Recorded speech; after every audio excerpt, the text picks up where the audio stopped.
For woolly nylon threading, use the looper threader.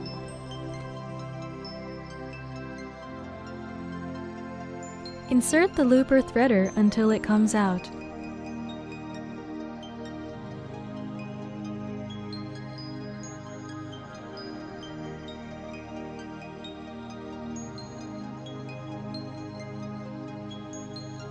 If the thread breaks while sewing, stop sewing immediately and remove the fabric.